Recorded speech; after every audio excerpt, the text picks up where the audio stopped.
Well, that was a really exciting morning. I've got a lot of inspiration coming out of that, and I'm thrilled today to help facilitate and moderate this panel, Building America's Next Gen Innovation Ecosystem. I think we'd all probably agree we heard a lot of things that we might touch on in the presentations this morning. So this is going to be a really interesting conversation. As we begin today, I'd like to give each of you an opportunity to introduce yourself, so you can do yourself justice, of course. And in your introduction, please also, I'd love you to mention briefly on what do you think is the most important shift impacting innovation ecosystems today? I'll pass it on to Lydia to start off. Sure. Hi, everybody. My name is Lydia McClure. I come from the Alexandria, Virginia side of the DMV, and I've been here for about 10 years. I run an organization. I'm the CEO of Research Bridge Partners. You don't know it. It's a very small nonprofit.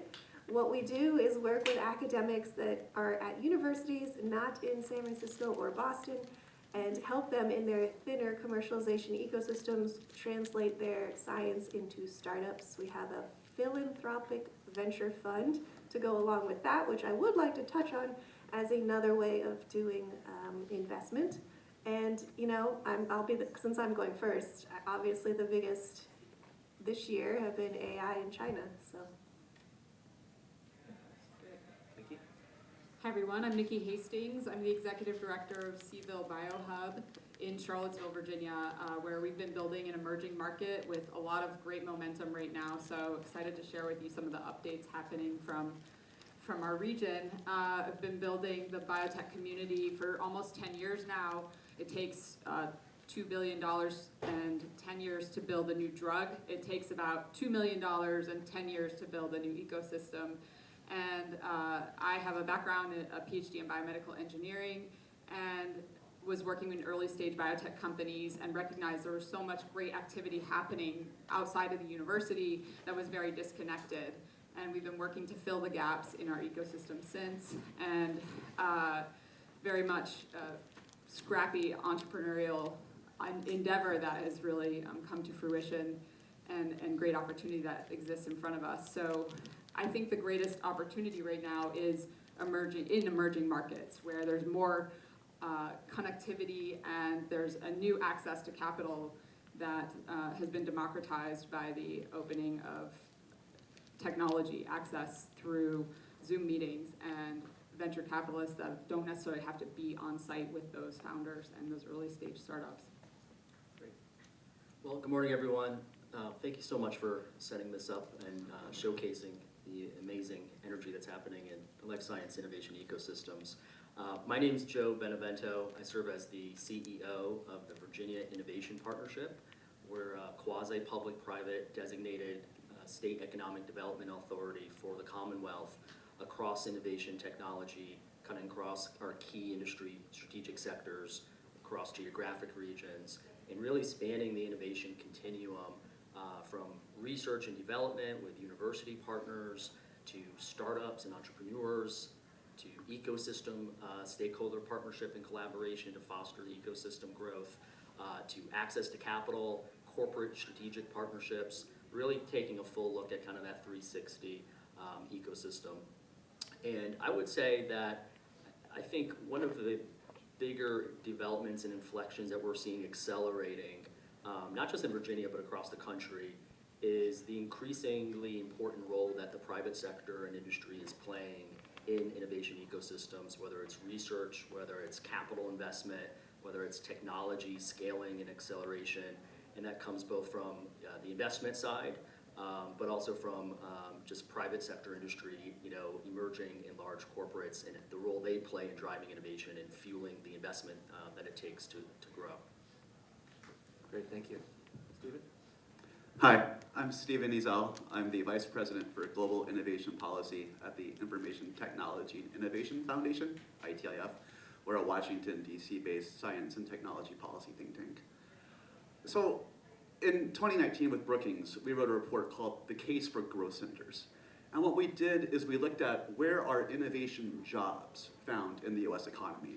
We define innovation jobs as those in industries that have a certain level of R&D intensity and that employ a certain share of STEM workers. we found that fully 33% of all US innovation jobs were found in 14 US counties. And half of innovation jobs were found in just 40 US counties, which to us really pointed out that there has become a significant inequality of innovation opportunity in the United States. So we actually worked with Chuck Schumer. John Cardinal is his chief economic policy advisor. So we got a $10 billion program put into the Chips and Science Act called the Regional Tech Hubs program out of EDA. Unfortunately, it's only been funded to $540 million so far, but it has set up 25 regional technology hubs. Virginia and Baltimore have benefited very well because you have hubs in Richmond with the Commonwealth Center for Advanced Manufacturing, and Baltimore has the Innovative Predictive Healthcare Technologies Hub. NSF has this Regional Innovation Engines program. So what I'm driving at is I think a significant change has been a much greater focus on technology-based economic development growth strategies in the parts of the country that we were seeing start to be left behind as all the innovation migrated to the coast. Great, thank you very much. So we heard a lot today, and before I begin, I just want to, this might help our panel too. Can I have a raise of a hand? How many entrepreneurs are in the room, just so we can see who's in the audience? Great, and how many, I call you ecosystem builders, you know, nonprofit, government, you know, building, great, so about 50-50. How many investors? All right, a couple. All right, so just so you can see who's in the room and who we can talk to and who you can influence or target. So this is, so when we think about, you know, the next generation, before we start talking about the next generation, I like what Steven talked about, like what are the consistents? Like what still is not going to change, or like the core components that, you know, still have to exist? And I'll kind of tee that up to anybody who wants to start with that. Just to maybe carry on that thought, you know, I think what has distinguished the U.S. innovation system from that of any country in the world, and that's we've truly turned our universities into engines of innovation in a way that no other country has. Since 1996, 150,000 patents, 18,000 startups coming out of U.S. universities. And that's especially important in life sciences. I just wrote a whole big report on the role of life sciences, or university spun out life sciences startups being the anchors of regional economic growth, because 70% of university life sciences startups stay within 60 miles of the founding university and really kind of underpin these regional innovation ecosystems across the country. Yeah, so, and I want to encourage this as a true, I know we're not in a circle, but a round table. So, and I also prepped every panelist in coming in here and that this is an economic development conversation. This is an opportunity for us to challenge and talk about really, you know, maybe some controversial things that we're thinking inside that we get to say out loud.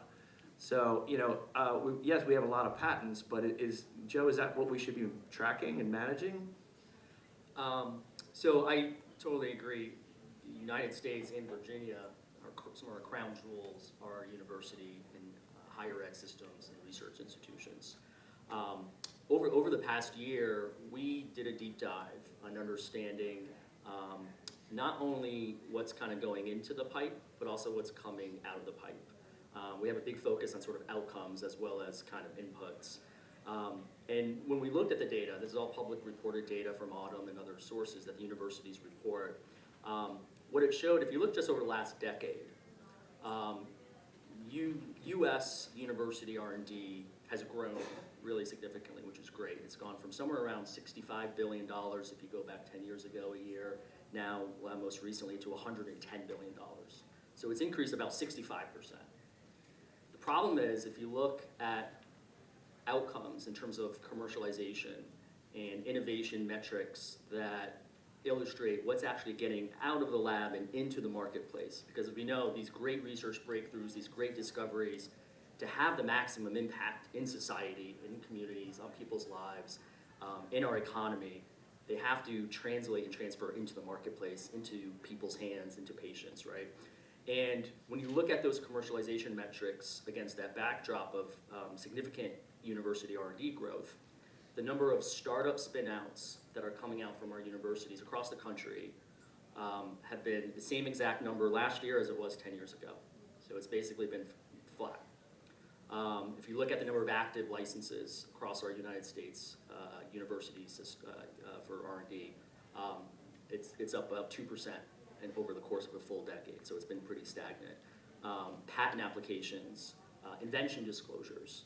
It's pretty consistent across the board. You know, there's no one perfect metric, but you can kind of start to see a little bit of a picture. And so what we have is sort of this picture of, hey, university R&D has gone up by 65% from 65 billion to 110 billion. Commercialization outcome metrics have been pretty flatline and stagnant. And so, you know, we kind of endeavored with Nikki and our university partners to understand, well, why is that? Where are things getting stuck? What's the problem we need to solve for, and how do we unleash this innovation and accelerate it? And so we locked arms actually with all 6 of our statewide R1 universities, collaborated together, worked with our tech transfer offices, and we just announced this year actually in Virginia a new landmark initiative called Lab to Launch. And the key components of this really exciting initiative is that it is going to make the tech transfer and the IP licensing process for researchers and scientists and inventors and entrepreneurs that want to take technology out of the university labs and into the marketplace faster and easier and less costly and more transparent than ever before. So we think this is actually, by standardizing and streamlining, going to take the process, say on average it could take 6 or 9 or 12 months to execute a license IP agreement, down to 30 days. We also, for entrepreneurs and co-founders that license IP from Virginia's universities, are going to incur 0 upfront fees out of pocket. They're going to incur 0 annual maintenance and milestone fees. They also are going to have the most founder-friendly economic terms that you can find of any university in the country.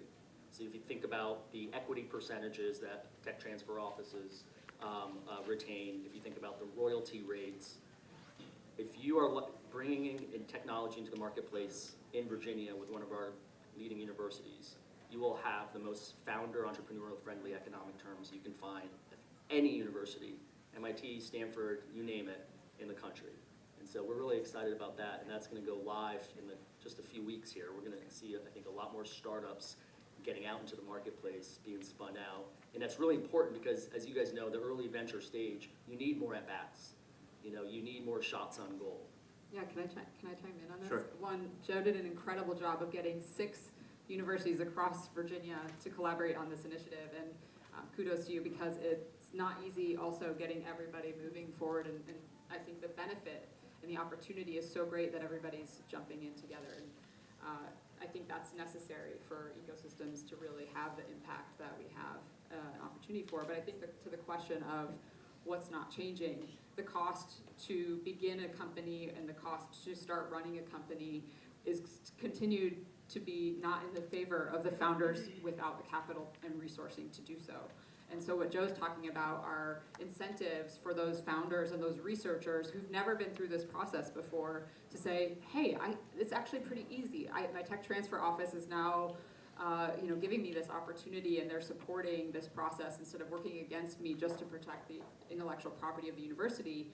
There's an advantage now for the research to come out. And then we need the resources outside of the university, which is what I've been working on at CvilleBioHub, to catch the technologies and then support them to that next stage of growth, taking that academic to industry mindset shift that can take some time to prepare for investment and to start to attract dollars to ultimately run the business. But I think the cost is going to continue to grow, and the need for capital is always going to be there at that earliest stage, just that jump start. So that's an initiative that helps trying to incentivize and reduce and subsidize the costs of beginning that first step out of the university is also an important one.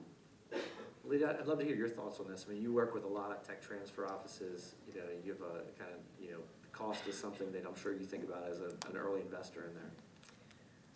I'm very glad to hear about these initiatives in Virginia. It's not the first time I've heard such things, and I really hope it works. I do 90% of my work in therapeutics, and I find that is when the university suddenly changes some of its rules, because that's where a lot of these big wins come from for universities, is therapeutics. So I would happily engage in these conversations and be at the table. Just in my experience in it might not go the way I hope. Or the Meaning way they're we- holding on to the assets as long as possible, and they, No, the Talk a terms little bit. changed. All of a sudden, there are upfront costs, and there is, long, multi-year, 5% revenues tied, and pharma doesn't want to play anymore terms. And these, also faculty have this perspective. If we wait out whoever's in the office at the TTO, someone new will come in who's more favorable. And we are in this upswing in Virginia, which I'm happy to hear about, into this favorable mindset, but they know that a dark day may come, and these are 10, 15-year long adventures that the faculty are taking. So anyway, I guess I'm the buyer on the panel, so I'll come up with these. Yeah, so let's keep pushing on this bruise, a little bit. So Stephen just told us that 60 or 70% of startups stay within the hub that they are launched from, right? So there's economic impact, right? Earlier today we heard that Harvard's reducing the number of PhDs, and so there's pressures coming in. So if we want to think about what are we building here? What do we need to build here? So it sounds like what Joe, you mentioned is, so there's an unclogging, or there's a way there's part of the system we need to unclog. But there's clear benefit, right? So if we're thinking about the next generation, is it that we have to change the conversation around immediate royalties thinking and a larger economic benefit? Is there another, a larger investment partner or someone else at the table? Lydia, I know we've talked a little bit about this. Is this where pharma comes to the table more, and what does it need to look like? So I don't know if it's a good thing or a bad thing that universities are collecting startups around them. It's inevitable when the science is so early that the startup needs to stay tethered to the lab for some time, and then there is a point where it shouldn't be, and that's a point of tension, and faculty feel upset when suddenly their sponsored research is taken away and it goes to a CRO or to an independent lab. This is all natural action that occurs in creating a startup, but in the end, perhaps these startups shouldn't be where they are, close to university. In the end, they need to go where they can get the patient first, fastest, and cheaply. And sometimes that means moving, and perhaps moving back someday to a manufacturing facility nearby, or not. I am not for economic development.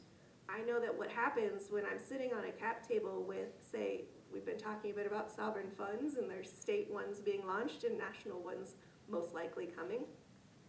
If there are any aspects to an investor pool in your company which tether you in some way, all money comes with ties. If it's, you cannot do any work outside of my state, if you have to hire people in my state or in my country, it is another hiccup globally to be globally competitive. And as a country, we're trying to be globally competitive, not Texas versus Indiana versus Virginia. So anytime you try and tether a startup and keep its science from reaching its true potential, I think it's a disservice. And a lot of the policy we have is trying to be helpful. Even Bayh-Dole is helpful, but I think Bayh-Dole in many ways, which is how universities are allowed to license their work, holds a lot of what we're doing back. So, there is no big policy change I'm pitching up here, just kind of making it, everybody perhaps nod your head or just kind of roll your eyes. There are problems, and I think one of the great parts about being in the US is we all don't have to come to the same conclusion in this room. And maybe the DMV is that area because we're more open to having conversations from multiple sides and not getting upset about it with one another. We kind of have to be in this area. So can we try multiple ways? Can we try a venture studio model and at the same time reject that completely and start something else and just naturally compete within our own ecosystem in a friendly way?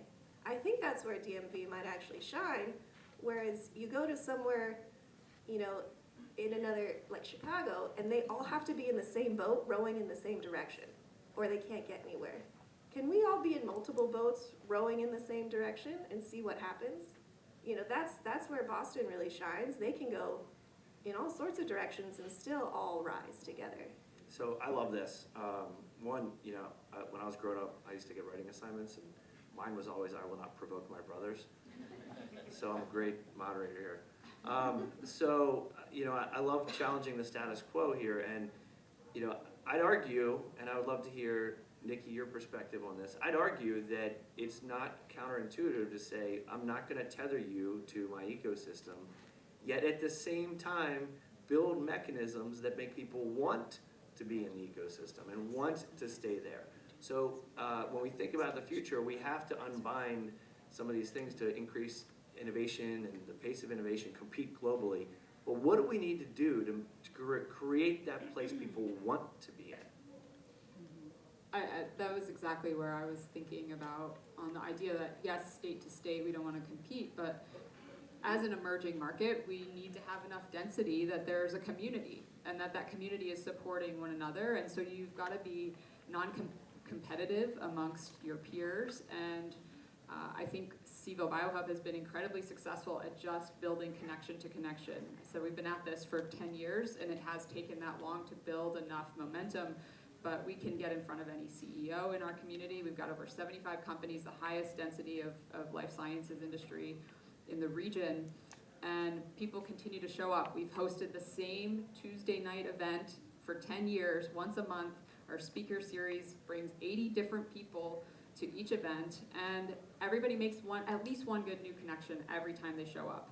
And so they keep coming, and we keep it consistent, and so it's approachable, it's easy, it's memorable, and I think it's also about who are we serving. We're here to serve the companies and the founders and the industry, and we partner with everybody else. And so we keep an entrepreneurial mindset about our goals, and we move quickly, and we make those connections. And I think that has become a place for people to want to show up. We also have been able to bring outside education and industry perspectives that I think have been necessary in smaller markets where we don't have the Coolies and the Wilson Sonsini's and the JP Morgan banks sitting right next to us. We bring them to Charlottesville, and Kymanox, as a partner of ours, come and give us insights. What do these companies need to know? So they're also gaining that next step of knowledge. So I think it's about really connecting with the community and the people and understanding what do they want, what do they need, and delivering on value.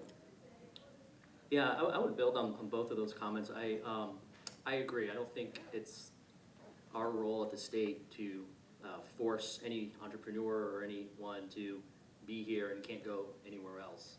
I think our goal is to foster the conditions, foster the opportunities, such that whether you're an entrepreneur of a small startup company or the CEO of a global Fortune 500 pharma company, you are choosing to do business, to launch, grow in Virginia.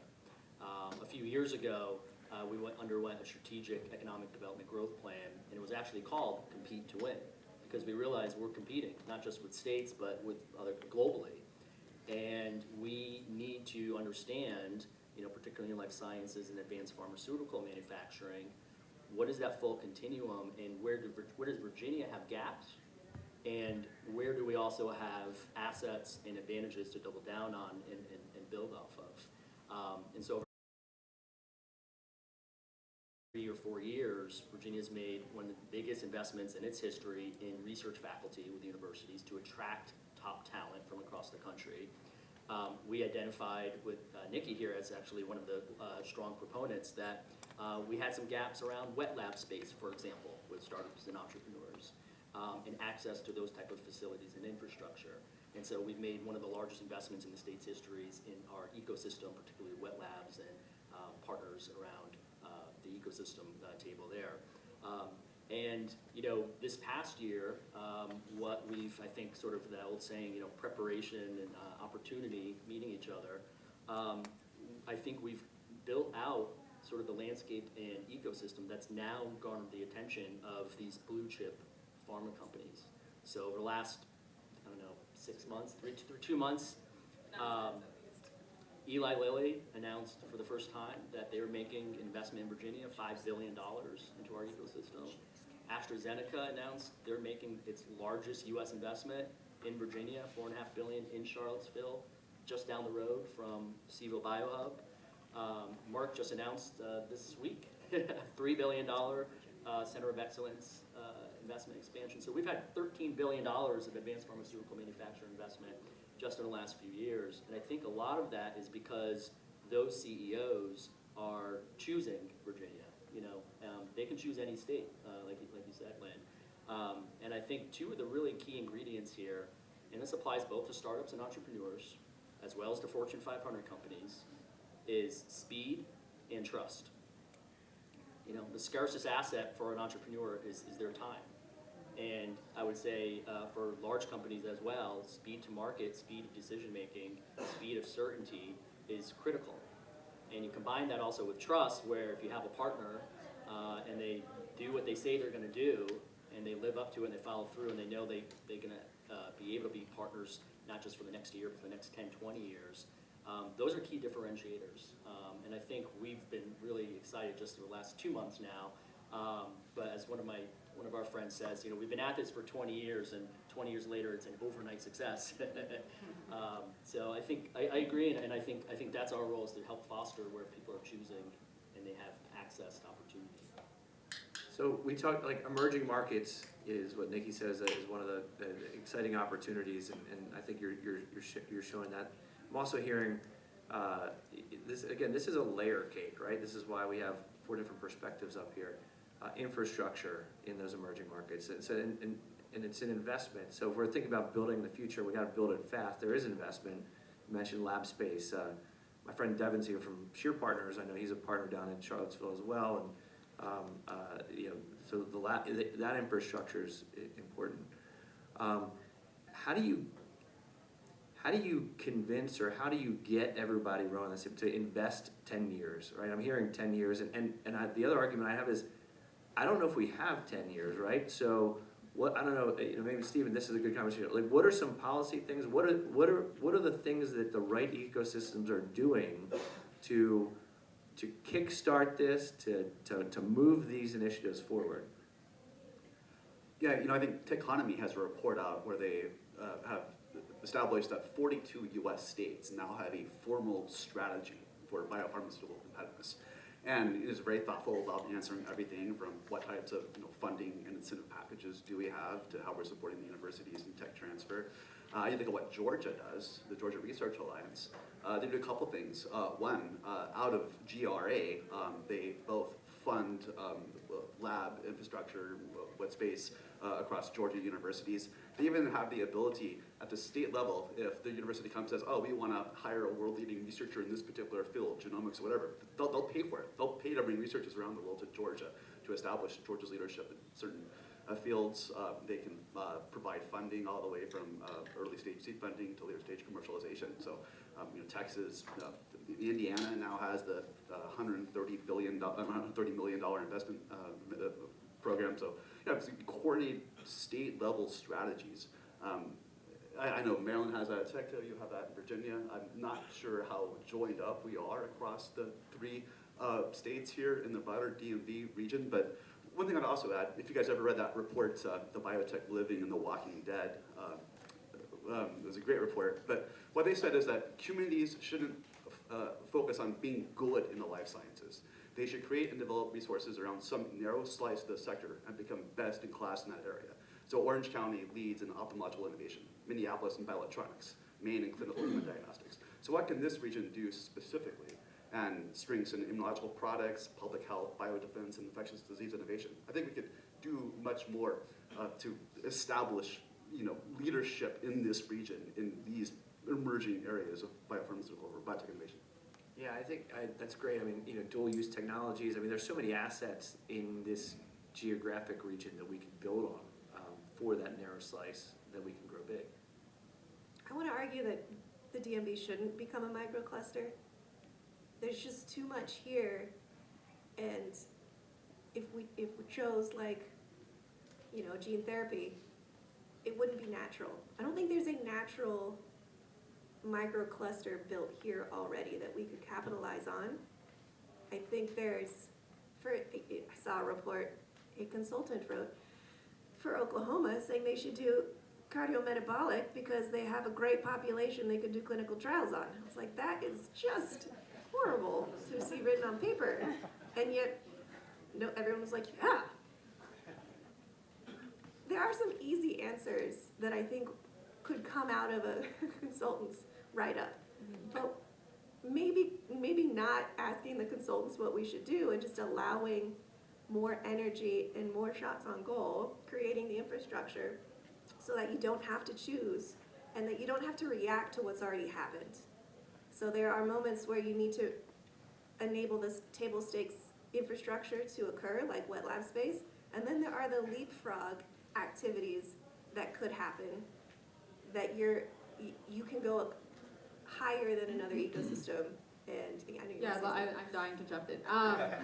I agree, and I think that it comes with the maturity of the ecosystem itself and being able to identify where is the maturity of our ecosystem and understanding the less mature it is, the more broad you should go, because you've got to give everything a chance to bubble up, and then as things mature, something may advance or come to be a stronger foothold in your region, but we need to ensure to allow that to be at the exclusion of everything else that has been fostered and grown. And I think that's how we've been observing things in Charlottesville. Everybody was giving us this advice. We started the Commonwealth Bioaccelerator. We launched it in February. We now have 8 companies in, very comprehensive programming around that.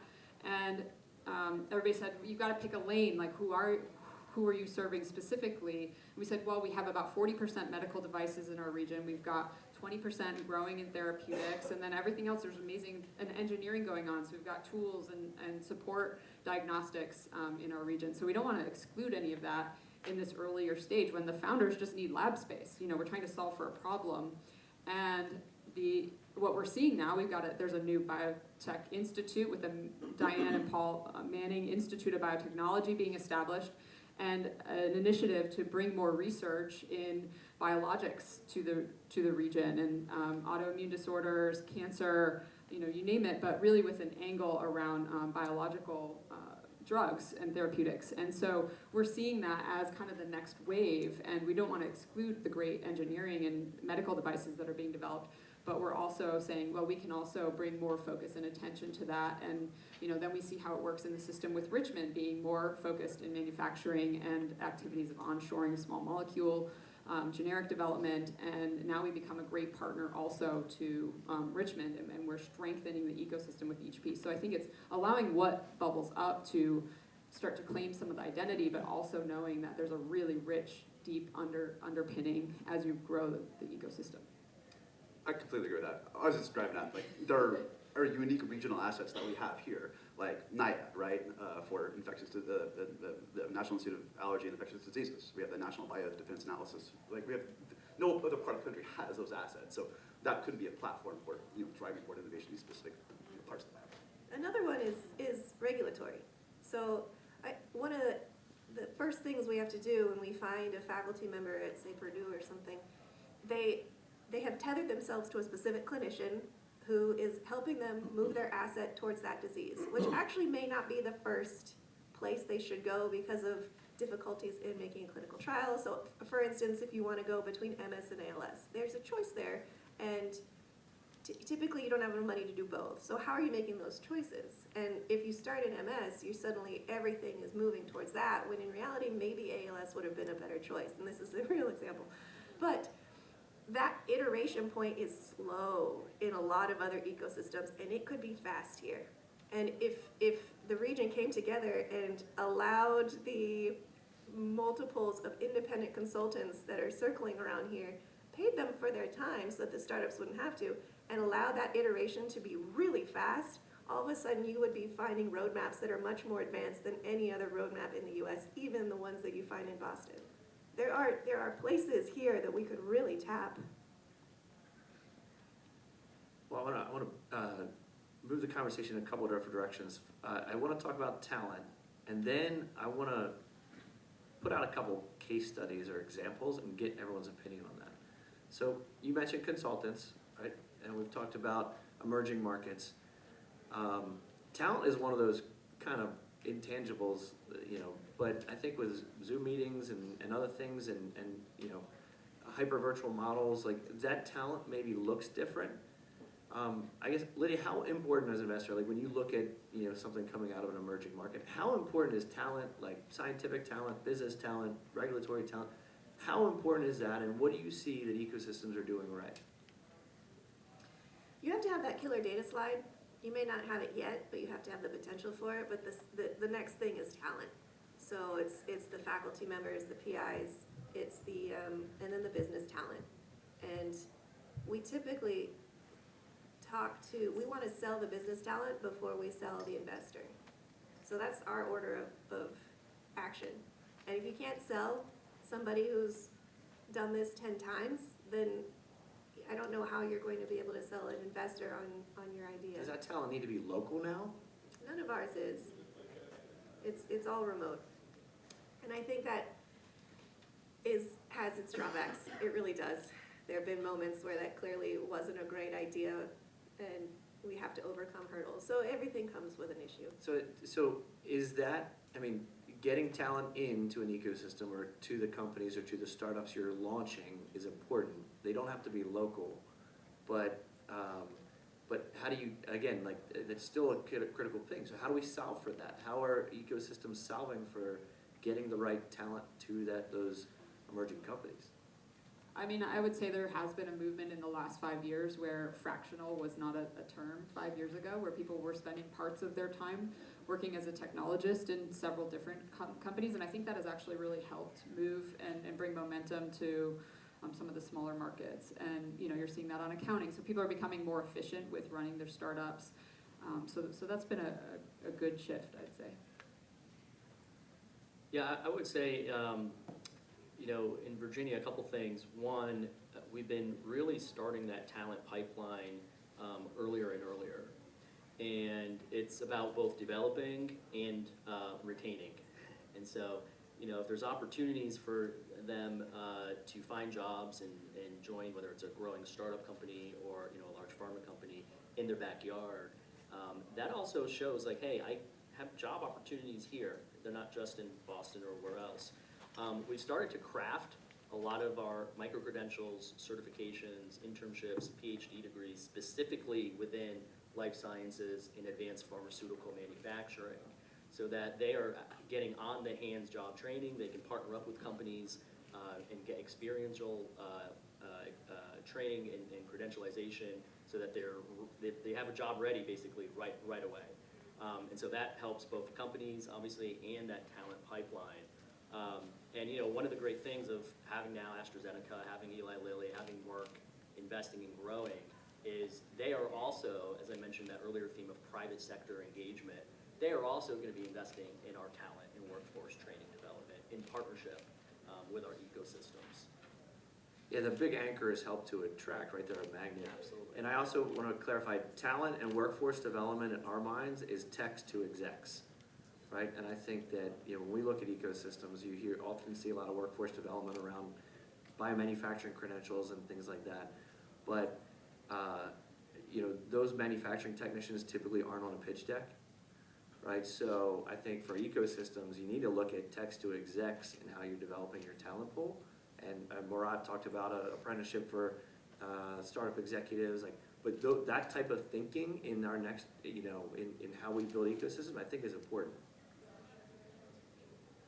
I would say one other thing too, just with large companies like the ones I mentioned and startups, that is a source of talent and entrepreneurship, right? So you get, you know, people that might work at a large company spin out and launch their own startup. You may get people that say, hey, I'm going to take a risk on a startup, and knowing if it doesn't work out, there's a lot of other opportunities right in my backyard in this ecosystem community. So it's really kind of a you know, it's a sort of flywheel effect for both talent and entrepreneurship, and therefore innovation. Yeah, I would even say every time a startup fails, talent hits the market. So there's a creative destruction that happens, and you know that term creative destruction, I think it happens large companies, right? You get a large company that gets acquired. What typically happens? You know, we've seen this in Philadelphia. Spark got acquired, and a bunch of executives hit the street, right? So there's sometimes that is generational, right? But I think it's culturally also celebrating failure and having the ecosystem around it that can support the next generation. Yeah, I was gonna say, when these companies fail, you need the groups who know where those people can go and connect them as quickly as possible, because it's no longer on the responsibility of that company that has failed to connect their talent to their own ecosystem. And it's easy, if you're in life sciences, to immediately say, well, what else is there? I'm gonna go to Boston, or I'm gonna go to San Francisco, because that's where I think the next jobs are. Actually, I would say the emerging jobs can be in your own local environment if you've done a good job to foster that. I have an anecdotal story that might be fun. But I've seen large exits from organizations drop a few really well-funded folks who we assume are going to become angels or start their next company, but they're in lower cost of living areas than we live in, and so they just don't for a few years. And because they've paid off their mortgages and they're now sending their kids to college and they have their home in Aspen now. And so they're just feeling comfortable and they don't want to do it again because it's a lot of work. I don't feel that here because it's so expensive to live here. And so just like the Bay Area, Boston, you got to do it again. So there is that phenomenon here that we actually do have to keep working. And Just also add that there's an international competition for talent we need to be well aware of. So far, NIH is down $5 billion in funding this year. If the Trump proposed budget for next year were to be enacted, it would be an $18 billion cut to the NIH.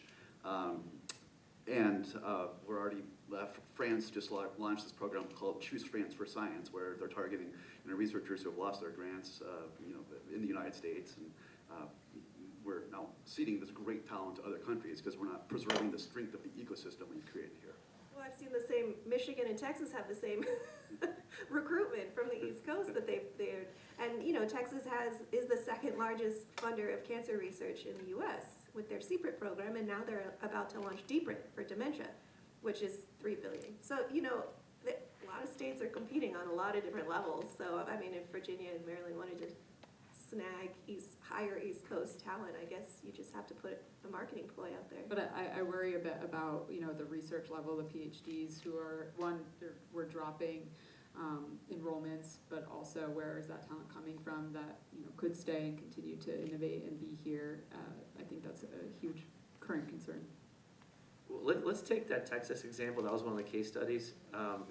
Lydia, could you elaborate on that? And maybe we can have a conversation on what does that signal and what, Yeah, is there a recipe there? I lived in Texas for 10 years, but I'll never be a Texan, apparently. And so CPRIT started, CPRIT started when I was down there, and I actually, as a researcher, received CPRIT money to do my cancer research.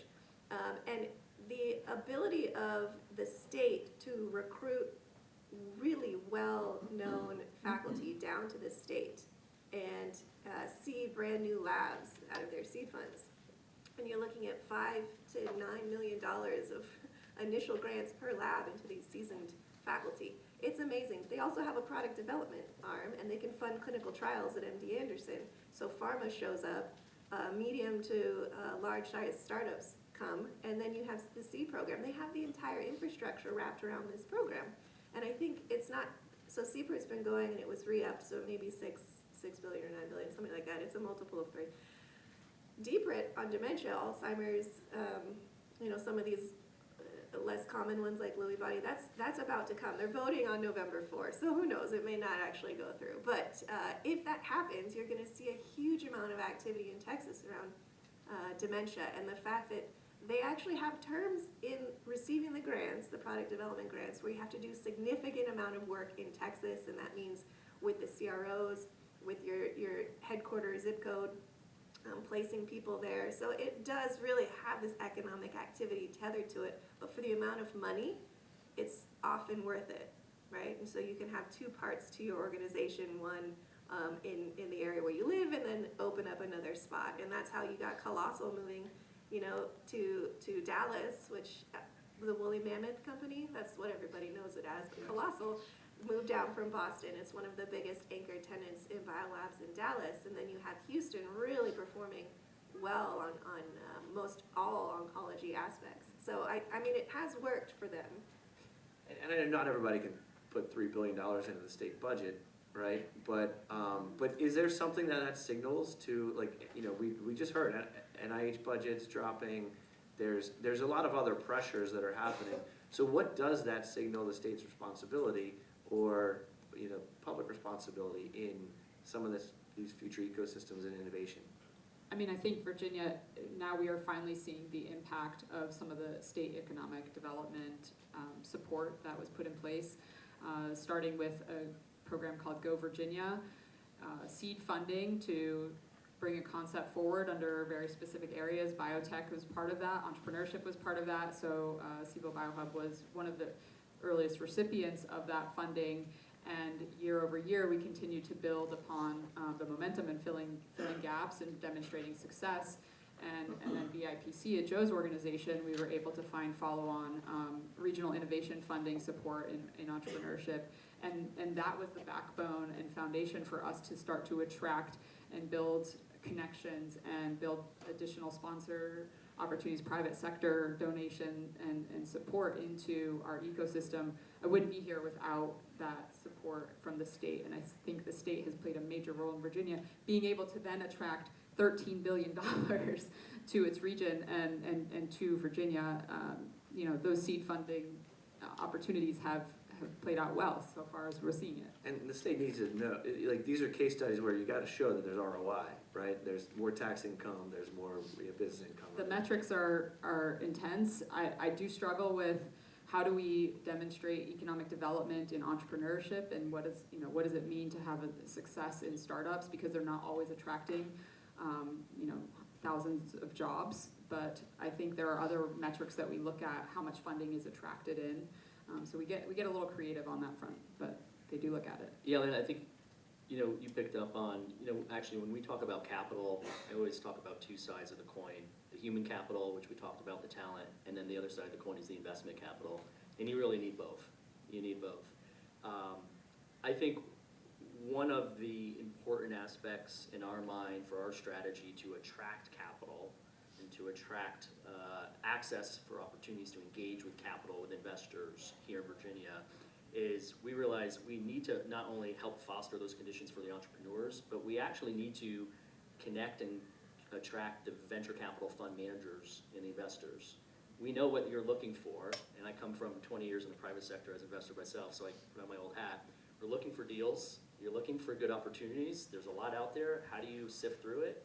And so I think we view ourselves as how can we be a partner to hit the easy button for VCs out there, whether they're in California, New York, Massachusetts, Texas, wherever they may be, to elevate the opportunities they have to deploy capital in really compelling opportunities that are here in Virginia. And how do we foster those connections to make it easier as a two-way street? And so we've been, through a new platform called Virginia Invest, actually forming collaborative partnerships with fund managers, both in state, but actually a lot of them out of state. And so now they're actually coming to Virginia and they're hosting showcase runways, pitch competitions, they're engaging with the startups that are in CvilleBioHub and throughout the ecosystems. And so now they're kind of planning routes and getting engaged. And we are seeing, I think we reached, Virginia was ranked top 10 for venture capital investment activity just a year or two ago, which was the highest it has ever ranked in the last 2 decades. And so I think both, that's limited not just to life sciences, obviously, but that's one of the key areas where there's going to be a pipeline of opportunities to invest in, and we need to make it easier for the entrepreneurs to find capital and for the fund managers to connect with these And I do think that was brought up, that there's an opportunity for us to work collaboratively with DC, Maryland, to bring investors in to showcase the great technologies that are around. And there was a group, Southeast Bio, was an event I never attended, but everybody always talked about it. And founders were going to that to find capital, and it is dissolved. And I think and I think it would happen in Atlanta or deeper in the South, but I think that's an opportunity for the Mid-Atlantic to maybe come together around bringing all the great technologies and companies to the investors and get the investors more engaged. We've been talking about Baltimore or Maryland to Philadelphia as like a CAR-T corridor recently too. You're expanding the narrative beyond just geography or just the metro. Yeah, that's a major opportunity. Just to note, Texas, they launched their industry cluster initiative in 2005. And all the way back then, they put in this multi-billion-dollar Texas Emerging Technology Fund that targeted key sectors like semiconductors, like aerospace, defense, biologics. And it's evolved over the past 2 decades. But to me, what it says is that the choice is not about all government or no government when it comes to innovation policy. It's what's the right form of government intervention to support the innovation capabilities of states and regions. And that's why you have to have a serious, well-conceived, holistic strategy to support regional or state level the capacity to compete in these industries. Yeah, so I think obviously there's a lot of policy and government involved. We talked about the investors bringing, it's not just government bringing investors. You got to create the opportunity investors to be there.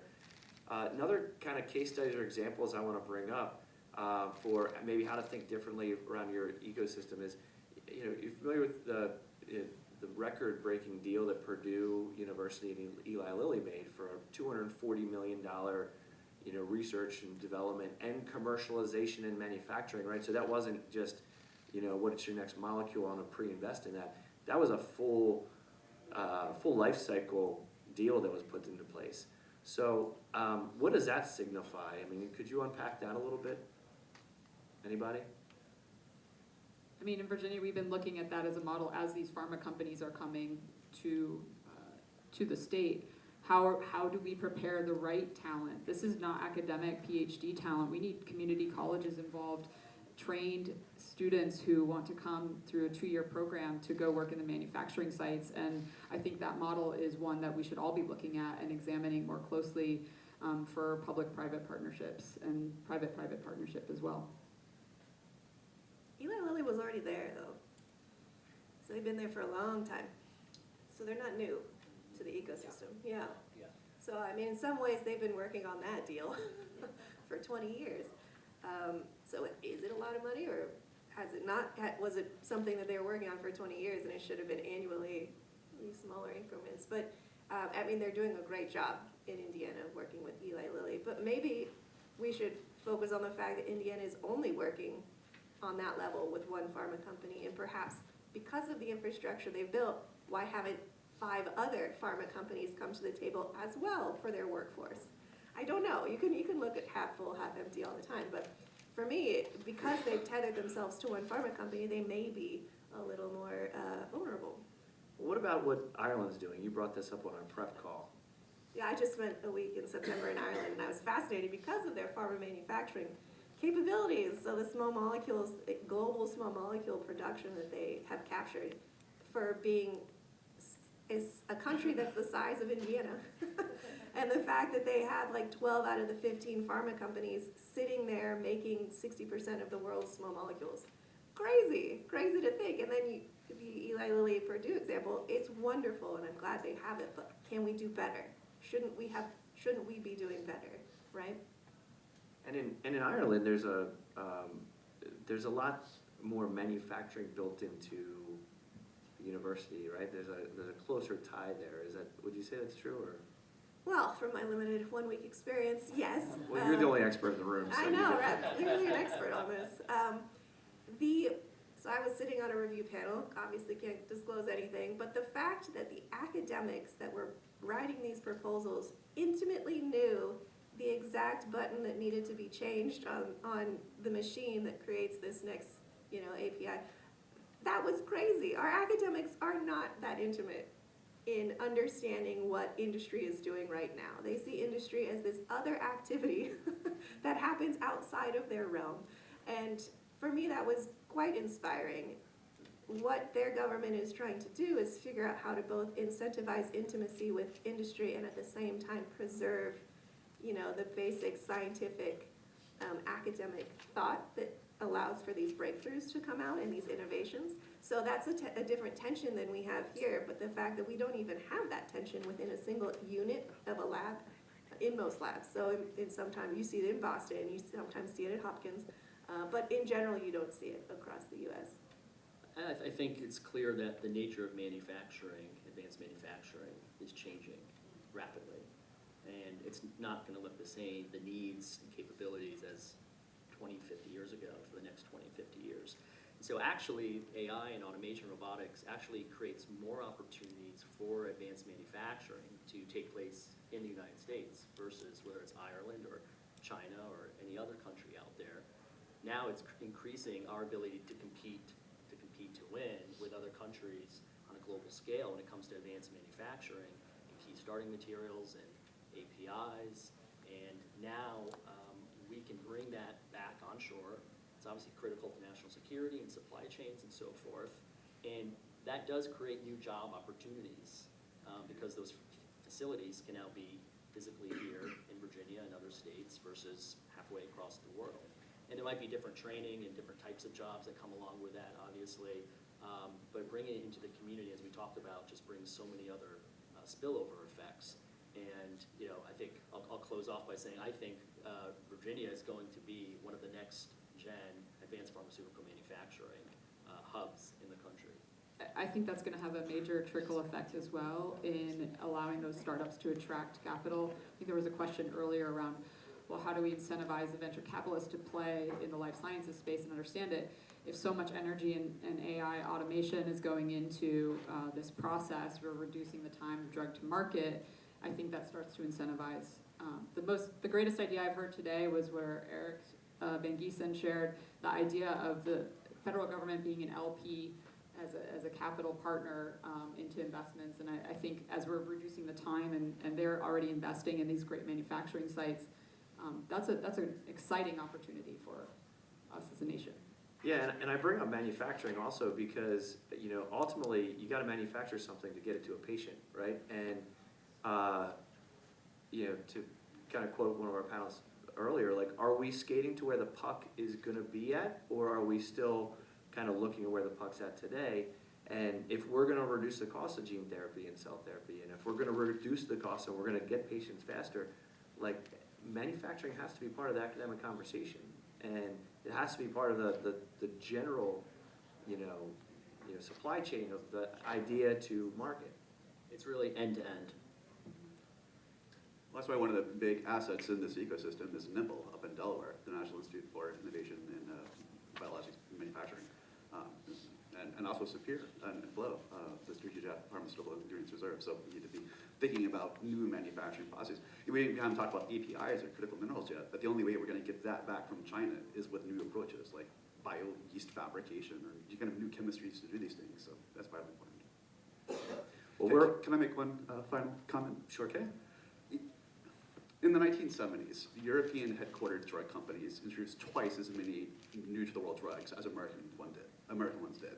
There was twice as much biopharmaceutical R&D going on in Europe. And over the past 40 to 50 years, we completely flipped that script. We made America the global leader for biopharmaceutical innovation. And we did that through a series of conscientious and intentional policies to make America so.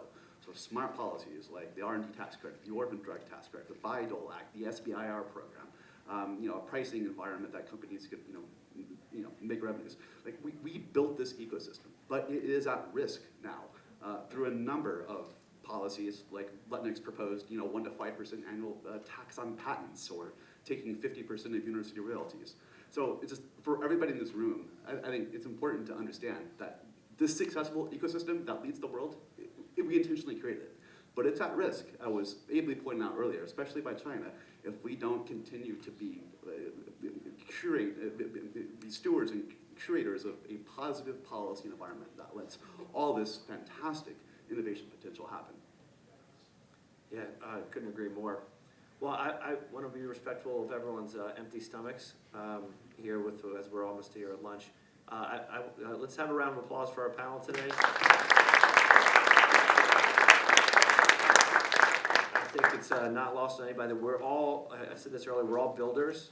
We're all building something, whether we're building our company, we're building many companies or our ecosystem or the right policies for our government. So we're all builders here today. So we are all in one fraternity here today, working together. So I appreciate the conversation, the thought-provoking ideas today. I do want to open up for a couple questions if anybody has any before we exit. Artie? So I've been itching to join the conversation as well because No. Joe, obviously, I ran the McClure Maryland Innovation Initiative, which Pete has reported on, and it is in their 14th year now, right? And we worked on de-risking technology, the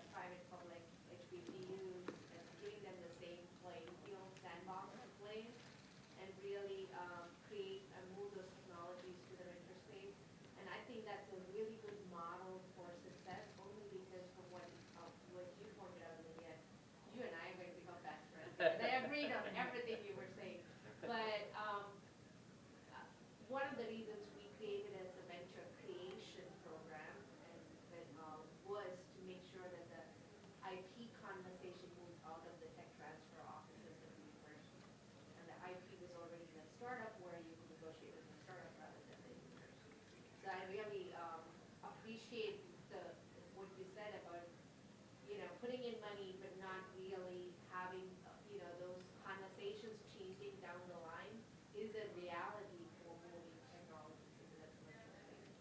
The other thing that I also liked about what Lydia pointed out was that this region is by the nature of what we do in this region, how many different national labs with different sectors and the federal government, it is diverse. And I don't think we need to shy away from it and say that we need to focus on one thing. It is the strength of the region, and that's something that the different technology sectors is a strength for the region. We just have to learn from each other. We have to learn from the pure tech sector, from the defense sector, and to the life sciences sector, and really learn from each other to support all of the sectors that we can work. Great, thank you. Anyone else? Yeah, question. I'm very good to see someone from Virginia because I used to work for Virginia in public health. So when you talk about attract the companies to work in Virginia, so is that statewide or just focus on all the Virginia? Because in Virginia we have all the Richmond, so that state capital because we have a lot of business for the northern Virginia, something eastern Virginia. But when you're talking about Virginia, statewide or just in northern Virginia? Yeah, this is statewide, 100%.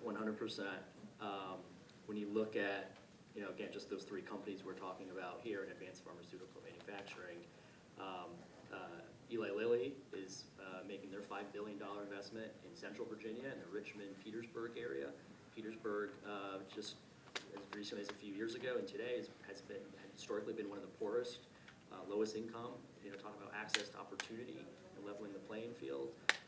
Eli Lilly and Frew and others are sprouting out an advanced pharmaceutical manufacturing hub in the Richmond-Petersburg area. AstraZeneca is making their $4.5 billion plus investment in Charlottesville.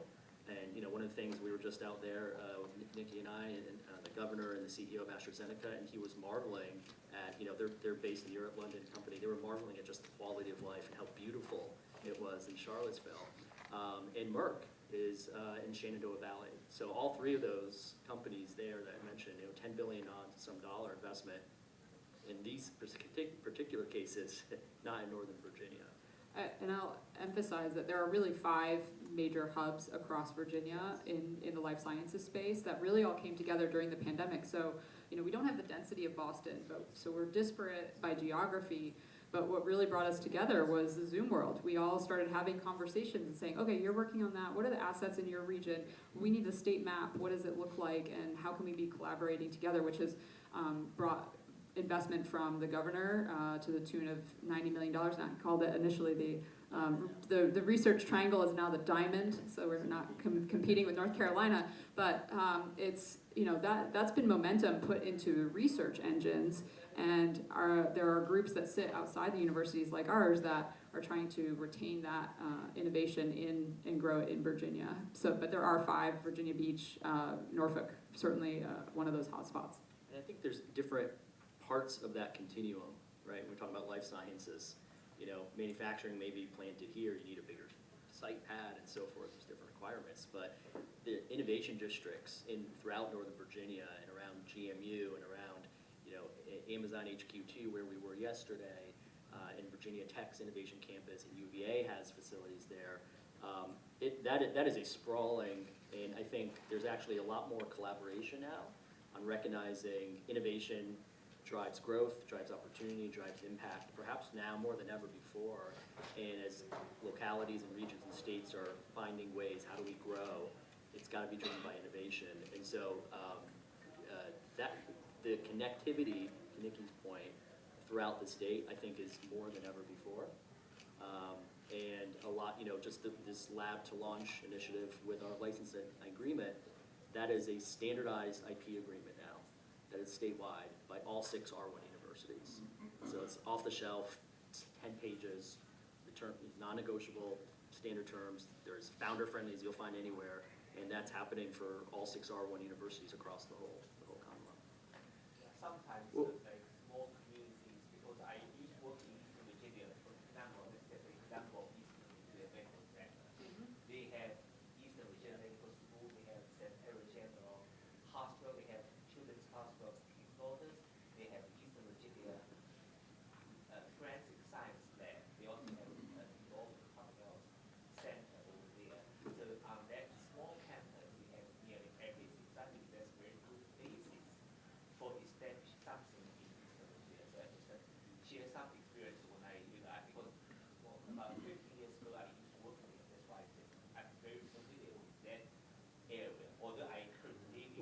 sounds like it could be the 6th hub that they work on, so. Well, thank you all for a wonderful morning with us today. I would, again, thank you to the panelists. I just, if it wasn't clear by this morning, innovation and ecosystem building is a team sport. So I appreciate you all being part of the team and sharing your story today.